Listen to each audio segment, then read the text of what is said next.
नमस्कार दोस्तों। आज दुनिया बहुत तेजी से आगे बढ़ रही है।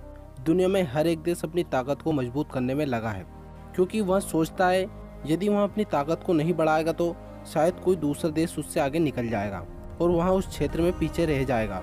लेकिन दोस्तों, क्या आपको पता है, आज इस होड़ की वजह से और अपने को दुनिया में सर्वश्रेष्ठ बनाने की चाह ने दुनिया भर के देशों ने कुछ ऐसे उपकरणों का निर्माण कर दिया है जिनसे आने वाले समय में पूरी दुनिया को खतरा है। क्योंकि दोस्तों, आप सब ये बात तो जरूर जानते ही होंगे कि आज की दुनिया में हर एक देश के पास परमाणु बम, हाइड्रोजन बम और नाइट्रोजन बम मौजूद हैं, जो शायद पूरी दुनिया को खत्म करने के लिए काफ़ी है। लेकिन दोस्तों, एक सवाल जो शायद हर एक व्यक्ति के दिमाग में आता होगा वो ये है कि पूरी दुनिया परमाणु बमों को बनाने की होड़ में लगी हुई है। आखिर ये बम कितने खतरनाक होते हैं, और होते भी है तो कितने खतरनाक। तो दोस्तों, आज की वीडियो में हम परमाणु बम के बारे में ही जानने वाले हैं, जिसमें हम देखेंगे कि यह कितने खतरनाक होते हैं और क्या चीज़ इन्हें अन्य बमों से बिल्कुल अलग बनाती है।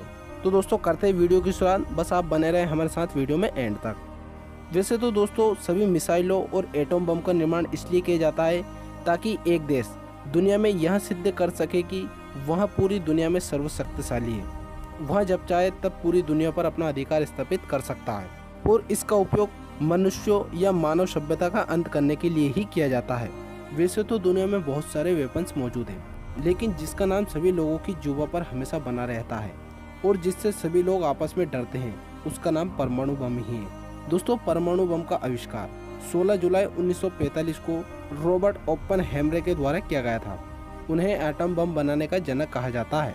दोस्तों, परमाणु बम को बने कुछ दिन ही हुए थे कि अमेरिका ने उसके अगले महीने ही 6 अगस्त 1945 को जापान के 2 शहर हिरोशिमा और नागासाकी पर परमाणु बम गिरा दिया था। इन बमों के विस्फोट से हुआ नरसंहार इतना भयानक था कि इसे देखकर किसी भी इंसान की रूह कांप जाए।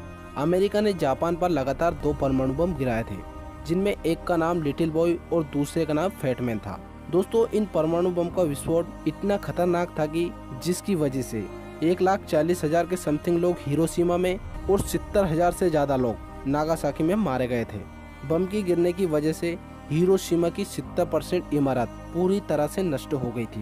दोस्तों, जिस जगह पर ये परमाणु बम गिराए गए थे उस समय उस जगह का तापमान 3 लाख डिग्री सेल्सियस हो गया था और जमीन के अंदर का तापमान 4,000 डिग्री सेल्सियस हो गया था। दोस्तों, यह तापमान इतना अधिक है, यदि इसमें स्टील से बनी कोई वस्तु को भी डाल दे तो वह भी पिघल जाएगी। तो अब आप अंदाजा लगा सकते हैं कि मनुष्य का इसमें क्या हाल होता होगा। दोस्तों, परमाणु बम जिस भी जगह गिराया जाता है उसके केंद्र से 5 किलोमीटर के दायरे में आने वाली सभी चीजों को ध्वस्त कर देता है। फिर चाहे जीव जंतु हो या फिर ऊंची ऊंची इमारतें, सभी को खंडर में तब्दील कर देता है।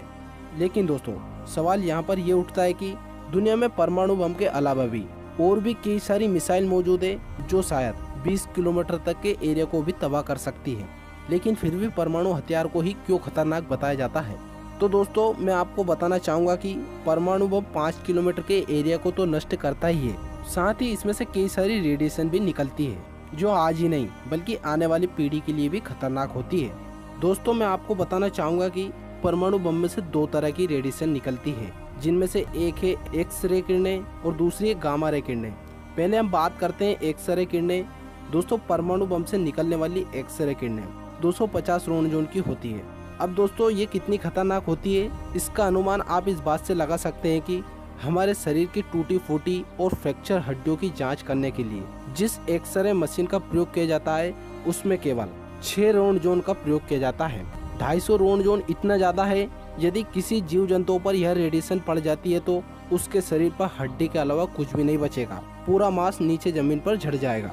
ये तो हो गई एक्सरे किरणें।